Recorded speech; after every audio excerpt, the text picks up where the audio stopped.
নবীজি বলেছেন একটা ঘাটে, একটা পানির ঘাটে বাঘ এবং হরিণ একসাথে পানি খাবে, কেউ কাউকে কোনো ক্ষতি করবে না। পৃথিবীতে জুলুম বলে কিছু থাকবে না, ইনসাফ ন্যায় কায়েম হয়ে যাবে। এরপরে ঈসা আলাইহিস সালাম 40 বছর বেঁচে থাকবেন। 40 বছরের মধ্যে তিনি বিয়ে করবেন, সন্তান হবে, তার মৃত্যু হবে, তাকে দাফন করা হবে আমাদের নবীর কবরের পাশে।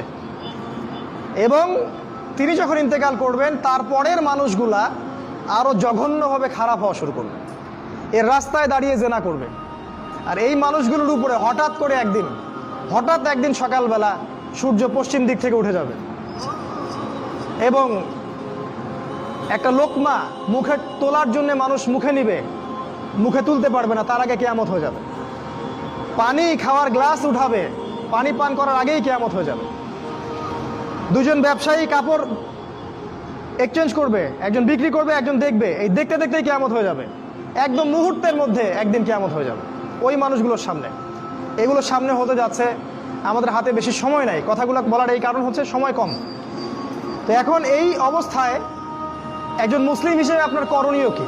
আমি কয়েকটা পয়েন্ট আপনাকে বলতে পারি 5 মিনিটের মধ্যে। এই কয়েকটা পয়েন্ট যদি আপনি একটু মেনে চলেন, ইনশাআল্লাহ আপনিও শেষ জামানায় সফল হবেন ইনশাআল্লাহ। যদিও বা এই জামানায় সফল হওয়া খুব কঠিন, খুবই কঠিন। নবীজি বলেছেন ঈমান ধরে রাখা এত কঠিন হবে যেমন হাতে আগুন ধরে রাখা কঠিন হয়। হাতে আগুন ধরে রাখা কি কঠিন? দেখেন, আমরা যারা ইসলাম ফলো করছি, আমাদের ইসলাম পালন করতে যদি এরকম কষ্ট না হয়, বুঝতে হবে আপনি সেই প্রকৃত ঈমান ধারণ করে নাই, যে ঈমান ধারণ করলে হাতে আগুন আপনি অনুভব করতেন। সত্যিকারের ঈমান নিয়ে চলেন, সমাজ আপনার শত্রু হয়ে যাবে, পরিবার শত্রু হয়ে যাবে, রাষ্ট্র বিশ্ব শত্রু হয়ে যাবে আপনার। তো নবী সাল্লাল্লাহু আলাইহি ওয়াসাল্লাম বলেছেন যে শেষ জামানে ঈমান ধরে রাখা খুবই কঠিন হবে। সকালে মানুষ মুমিন থাকবে, বিকেলে কাফের হয়ে যাবে। বিকালে কাফের থাকবে, সকালে মুমিন হবে। মানুষ দিনকে দুনিয়ার বিনিময়ে বিক্রি করে দিবে। এই যুগে সফল হবে সেই মানুষরা যারা এই ফিতনা মুক্ত পরিবেশে দিন পালন করবে। অনেক দূরের প্রত্যন্ত জায়গায় চলে যাবে, শহর থেকে দূরে, নগর থেকে দূরে, পাহাড়ি এলাকায়, অনেক দূরে, কান্ট্রি সাইডে। ওই যে থাকে না কিছু মানুষ উপজাতির মতো, ওই রকম করে যারা থাকবে এরা নিরাপদে থাকবে। কৃষি জমি চাষাবাদ করবে, নিজের খাবার নিজে খাবে, মাছ চাষ করবে, গরু চাষ করবে, ছাগল পালবে, শহরের ফিতনায় জড়াবে না। নিজেরা নিজেদের কলোনি গড়ে তুলবে আলাদা করে, অনেকটা মুসলিম ভিলেজের মতো।